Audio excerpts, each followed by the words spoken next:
오늘 우리에게 주시는 하나님의 말씀은 구약성경 중에 여호수아서 3장 1절에서 6절입니다.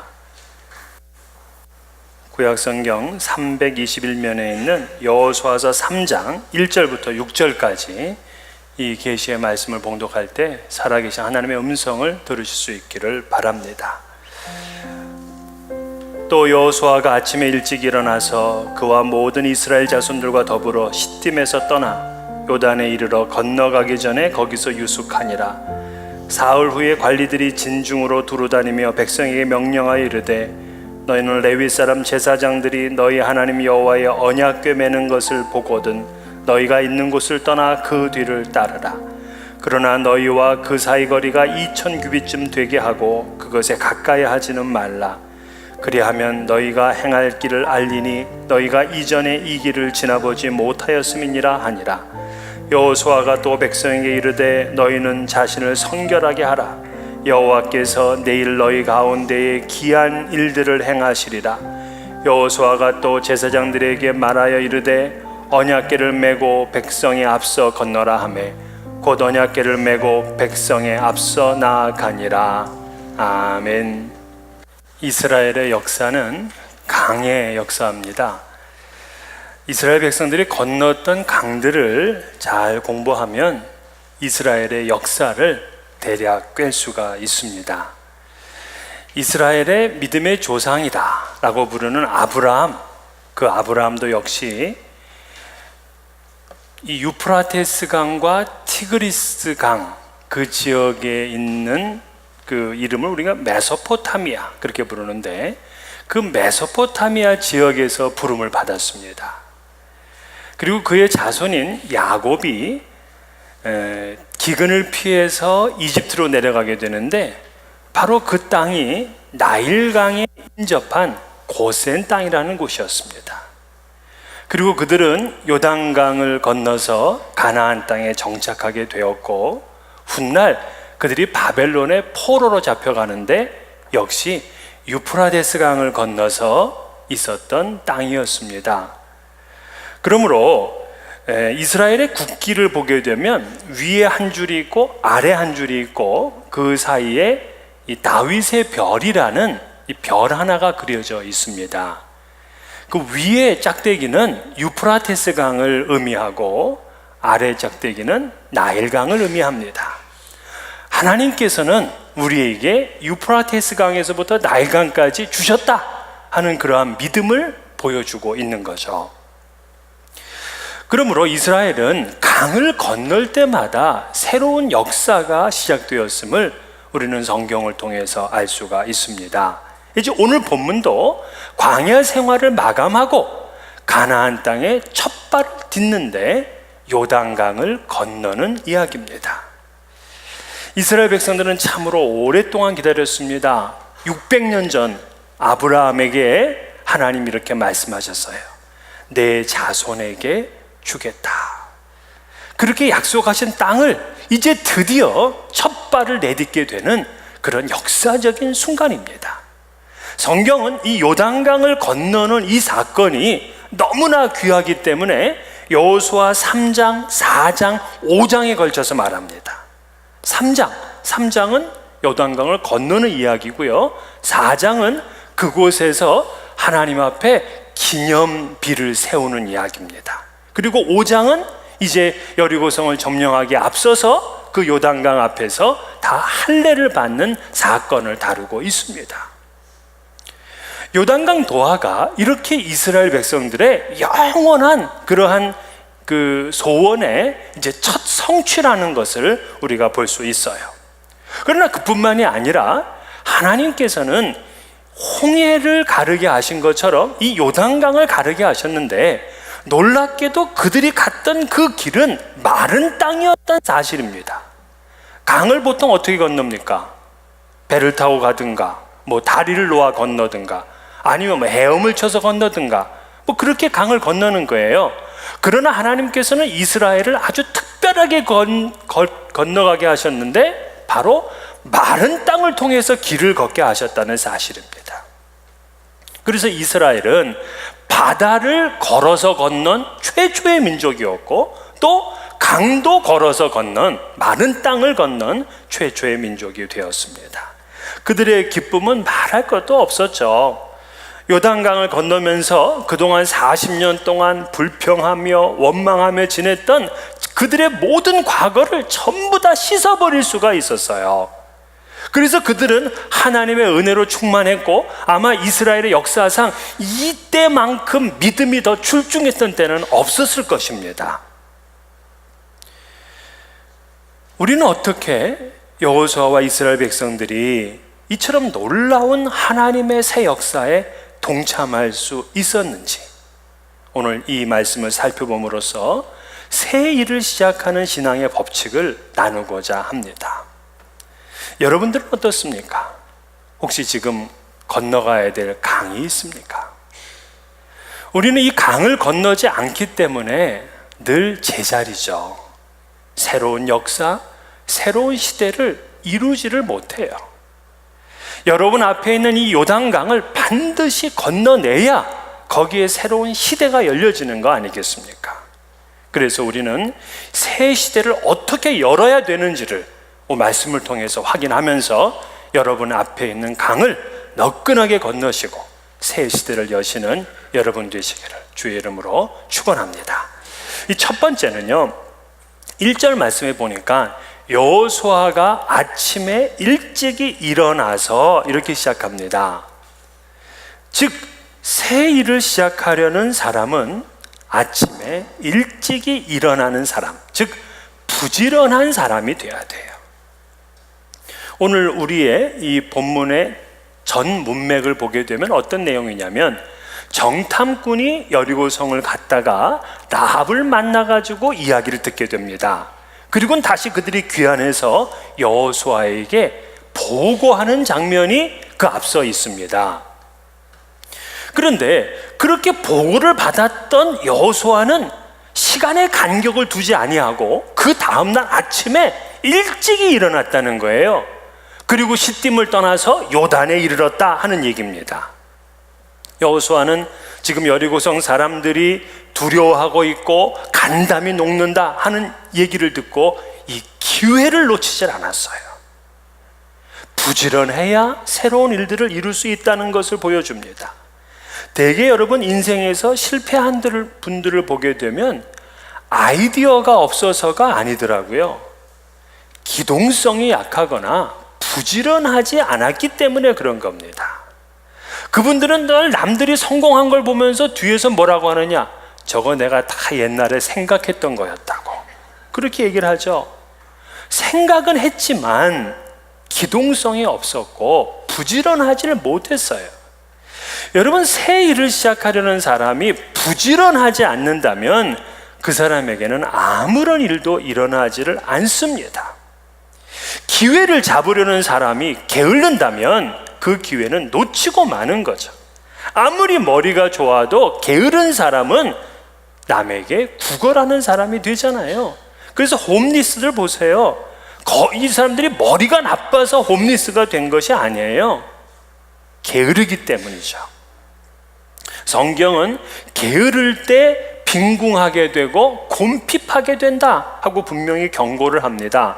잠언서 24장 33, 34절, 내가 좀 더 자자, 좀 더 졸자, 손을 모으고 좀 더 누워있자 하니 내 빈궁이 강도같이 오며 내 곰핍이 군사같이 이르리라.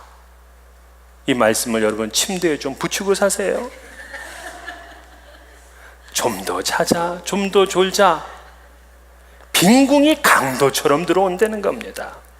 서양 속담에서도 하늘은 스스로 돕는 자를 돕는다, 그렇게 말씀을 하죠. 주님께서는 성경에 보니까 죄인도 도우시고 세리도 도우시고 창녀도 도우시고 심지어는 십자가에 매달린 강도도 도우시고 죽은 사람도 도왔지만 게으른 사람을 도왔다는 얘기는 단 한 군데도 없어요. 잠언 26장 15절에 게으른 자는 그 손을 그릇에 넣고도 입에 올리기를 괴로워하느니라. 아니, 얼마나 게으르길래 손에 넣고도 이거를 못 올려. 이런 사람은 어떤 사람이에요? 입에 넣어주기를 바라는 사람. 이런 사람은 새 일을 시작할 수가 없습니다. 늘 주저하고 주저하다가 결국에는 기회를 잃고 포기하고 말잖아요. 여러분, 불을 끄고 이 떡을 쓰시는 어머니와 글쓰기 경쟁을 한 사람 있죠. 누구죠? 네, 한석봉이에요. 이 한석봉은 2000년 이 역사의 5대 명필가 중에 한 분입니다. 대단한 인물이죠. 그런데 그가 이처럼 뛰어날 수 있었던 것은 그만큼 노력을 했기 때문이라는 거예요. 원래 한석봉은 그 고조 할아버지부터 자기 직전까지 단 한 명도 관직에 오르지 못했던 집안입니다.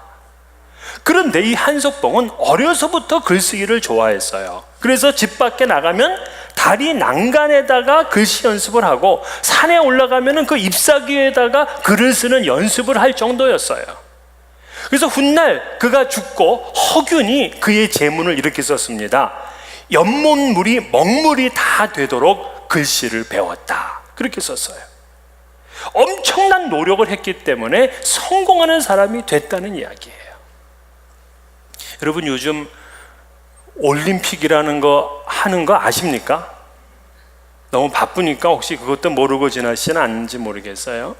지금 브라질에서 올림픽이 열립니다. 지난 금요일 날 개막식을 하게 됐어요. 근데 바로 그 다음 날 대한민국이 첫 번째 금메달을 받았습니다. 어디에서?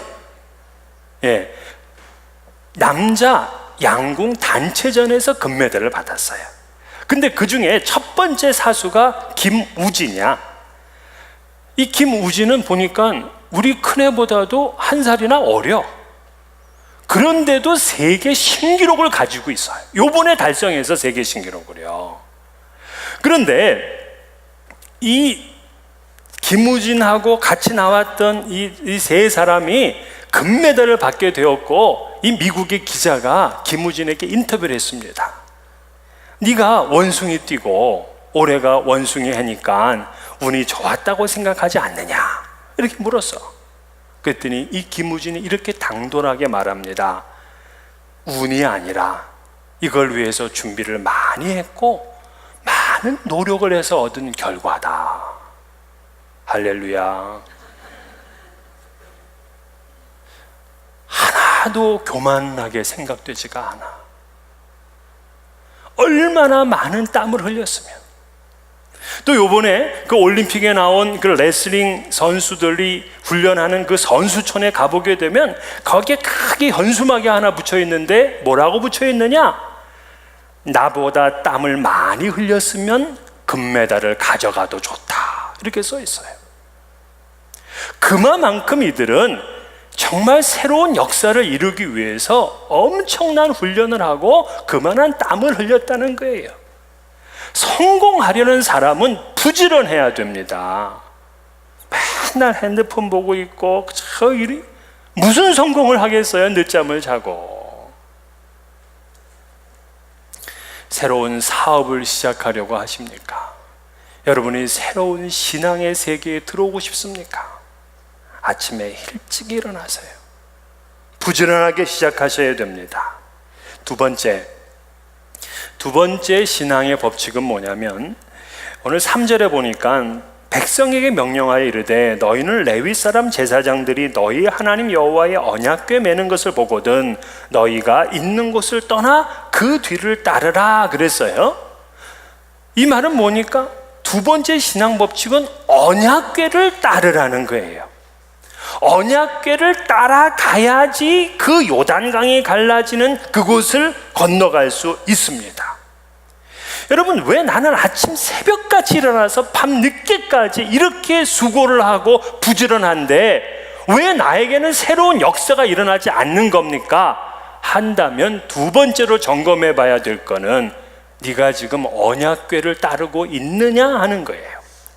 여러분, 이 여호수아 3장을 처음부터 끝까지 읽어보게 되면 이 궤라는 단어가 10번이나 나와. 10번. 아니, 얼마나 이 궤가 중요하길래 성경은 이 한 장에 10번이나 쓰고 있는 것인가? 그 언약궤의 의미가 뭡니까? 이 언약궤는 출애굽기 25장에 처음 등장을 하게 됩니다. 그건 직사각형의 이 상자예요, 상자. 그 길이가 1m 14cm, 그리고 너비와 높이가 68cm 정도밖에 안 되는 작은 상자입니다. 그런데 이 상자를 조각목으로 만드는데 안팎을 금으로 싸고 뚜껑을 순금으로 덮습니다. 그리고는 이 뚜껑 위에 이 천사 두 그룹이라 그러죠. 이 그룹을 서로 마주보게 하고 하나님께서는 그 사이에서 말씀을 하신다, 그렇게 믿고 있어요.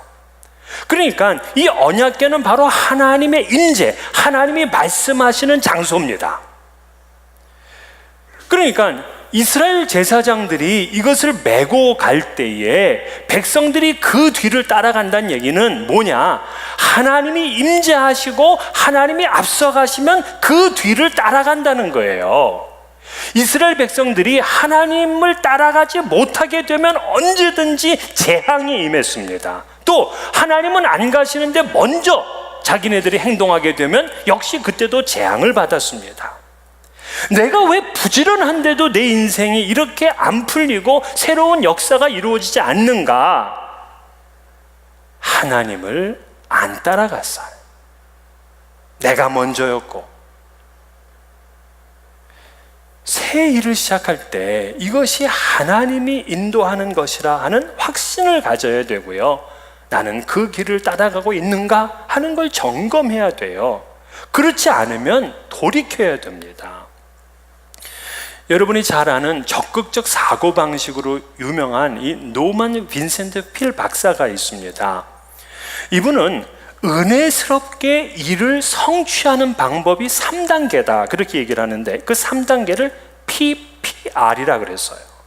첫 번째 P는 picturing, 그림을 그리라는 겁니다. 즉 우리는 그림을 큰 일을 하려면 큰 그림을 그려야 되죠. 그러니까 너가 한번 너의 인생의 계획과 목표를 가지고 그림을 그려보라. 두 번째 P는 prayerizing이라 그랬어요. 기도하기라는 얘기라고 할 수 있죠. 이제 큰 그림을 그렸으면 이것은 하나님께 맡기는 기도, 하나님의 도움을 구하는 기도를 드려라. 그리고 그 R은 realizing이에요. 실현하기입니다. 기도로 끝나지 아니하고 이것을 이제 실천에 옮겨야 되는 거죠. 이렇게 PPR의 단계가 있을 때 은혜스럽게 일이 진행되고 성취될 수 있다, 그렇게 가르쳤습니다. 일의 시작이 기도보다 앞설 수가 없습니다. 하나님이 앞서고 우리가 따르는 거죠. 그래서 왜 선교팀들이 선교지를 갈 때에 또는 선교사가 선교지로 파송받을 때 그가 간절히 기도하는 기도의 제목이 뭡니까? 하나님께서 먼저 가셔서 사단의 세력을 물리치시고 그곳에 하나님의 승리의 깃발을 먼저 꽂아달라고 그렇게 기도하고 있는 거예요. 우리는 하나님의 언약궤를 따르는 사람들입니다. 여기서 감사한 것은 하나님이 나보다 먼저 앞장서 가시는 대장 되신 분이시라는 거예요. 그러니 얼마나 든든합니까? 내가 앞서가는 것이 아니라 하나님께서 나의 대장이 되시고 나는 그분을 따라가는 겁니다. 그러한 마음으로, 그러한 인생의 법칙으로 살아갈 때에 그런 성공의 길을 가고 있는 거죠. 끝으로 세 번째는 5절의 말씀 보니까 여호수아가 또 백성에 이르되 너희는 자신을 성결하게 하라. 여호와께서 내일 너희 가운데에 기이한 일들을 행하시리라. 자, 이스라엘 백성들은요, 새 일을 시작하거나 전쟁의 위기에 처하게 되면 먼저 항상 옷을 빨았습니다. 그래서 성결하게 했어요.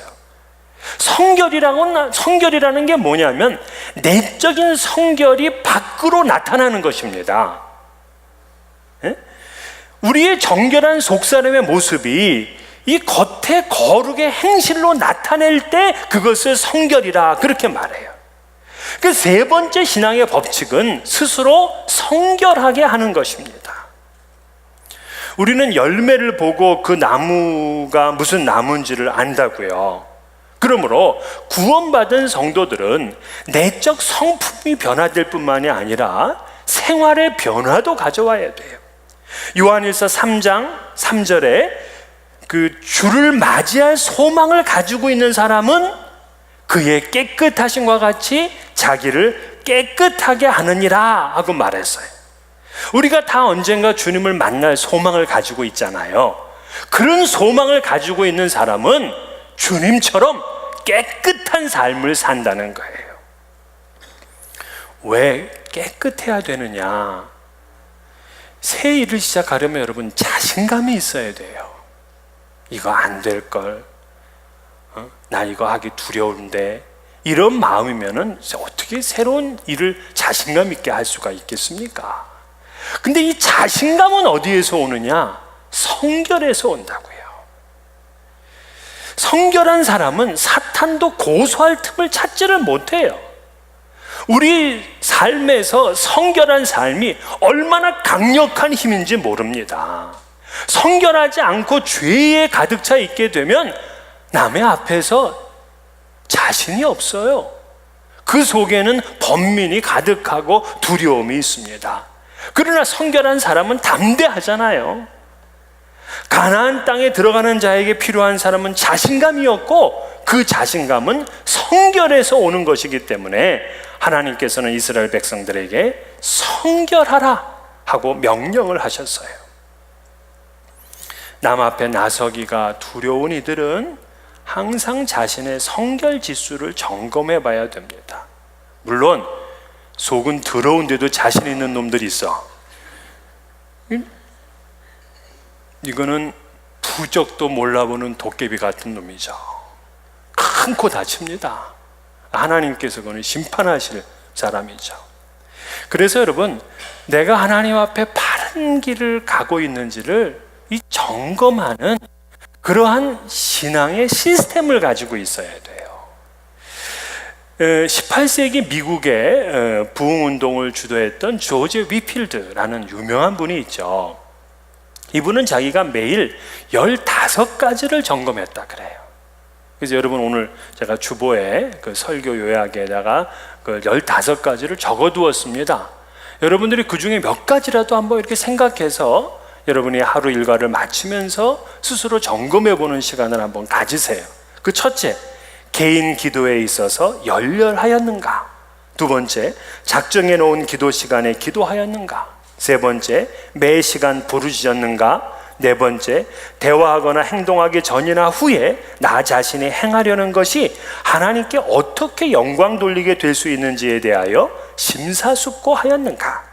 다섯 번째, 기쁜 일이 있을 때 즉시 하나님께 감사하였는가? 여섯 번째, 하루의 일과를 미리 계획하는 일을 잊지 않고 했는가? 일곱 번째, 모든 일을 함에 있어서 순수하였고 또한 반성해 보았는가?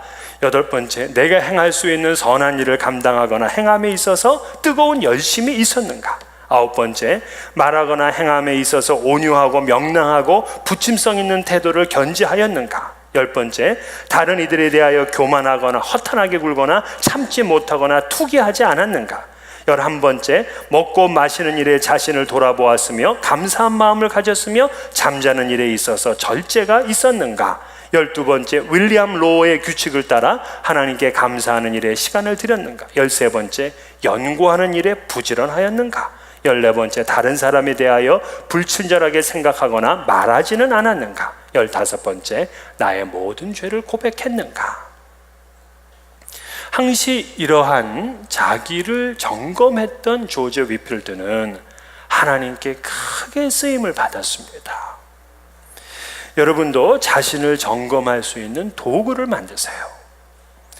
이 새 땅에 들어가려는 이 이스라엘 백성들은 그처럼 부지런하였고 또한 언약궤를 따랐어요. 그리고 그들은 스스로 성결하게 되었습니다. 그리고는 이제 요단강을 건너게 되는데 이 요단강을 건너는 장면이 대단히 감격스럽습니다. 먼저 언약궤를 메었던 제사장이 그 강물에 첫 번째 발을 딛게 되자 흐르던 물이 끊어지고 물이 멈춰섰다, 그렇게 말하고 있어요. 그리고 놀라운 것은 그 강 바닥이 마른 땅이 되어 있었다는 거예요. 17절 여호와의 언약궤를 맨 제사장들은 요단 가운데 마른 땅에 굳게 섰고 그 모든 백성이 요단을 건너기를 마칠 때까지 모든 이스라엘은 그 마른 땅으로 건너갔더라. 자, 마른 땅, 이건 정말 기적 같은 일이죠. 아스팔트는 요즘 생긴 거잖아요. 그런데 하나님께서는 이미 그때의 아스팔트를 놓으셨더라고요. 그리고 이 장면을 보면서 한 가지 놀라운 걸 발견할 수 있는데, 그들이 새 일을 시작하려는 이스라엘 백성들에게 물이 끊겼다는 사실이에요. 요단 강물이 끊겨졌답니다. 여러분, 이스라엘 백성들이 여호수아를 쫓아서 일찍 일어나 가지고 지금 요단에 도착하고 3일 동안 그곳에 있었습니다. 그리고는 가축에게 물을 마시게 하였고 그들은 충분한 쉼을 가졌어요. 그런데 그 물이 끊겼다. 물은 생명을 의미하는 거잖아요. 그래서 지금 이 우주 과학자들이 다른 위성에도 지금 생명체가 존재했는지 안 했는지를 찾는 그 일을 하는데, 그 일을 어떻게 하느냐? 물이 있었느냐 없었느냐로 판단한다고요. 물이 있었다는 것을 발견하게 되면 거기에는 분명히 생명체가 있었을 것이다, 그렇게 확신한다고요. 그만큼 물은 생명입니다. 이스라엘 백성들은 사실 물 때문에 원망했잖아요. 모세도 물 때문에 결국에는 가나안 땅에 들어가지 못했습니다. 물이 없으면 죽는다고요. 물은 생명이라고요. 그런데 그렇게 중요한 물도 끊어져야 될 때가 있다는 사실을 성경은 말해주고 있어요. 그래서 16절에 보게 되면 곧 위에서부터 흘러내리던 물이 그쳤다. 여러분, 우리에게는 가장 중요한 것처럼 생각되어지는 것도 하나님의 새 일을 시작하는 그 시점에서는 끊겨져야 될 때가 있음을 알아야 됩니다. 이스라엘 백성들은 40년 만에 강 앞에 왔다. 그러면 얼마나 이 강이 좋습니까? 거기서 미역도 감고 텀벙텀벙 대면서 물놀이도 하고 그 물도 마시고 휴식을 취했지만 그 물이 끊어지게 되었다는 사실이에요. 끊어졌기 때문에 그들은 약속의 땅을 얻을 수가 있었습니다. 정말 여러분들이 새 일을 시작하는 데에 때로는 나에게 물이 끊겨진 것 같은, 정말 생명을 잃어버릴 것 같은 그런 큰 위기일 때가 있어요. 그러나 새 일을 시작할 때에는 그 물도 끊어져야만 된다는 것을 다시금 여러분 기억하시면서 용기를 가지셔야 됩니다. 그들은 오히려 그 끊어진 것을 이용해서 강을 건너는 기적을 보였습니다. 오늘 새 일을 시작하시려는 성도님들, 다시 한번 이 세 가지 신앙의 법칙을 다시 한번 점검하세요. 나는 아침에 일찍 일어나는가? 나는 항상 하나님의 궤를 따르고 있는가? 나는 스스로 성결한가? 이 세 가지 신앙 법칙으로 새 일을 시작하시는 여러분 되시기를 주의 이름으로 축원합니다.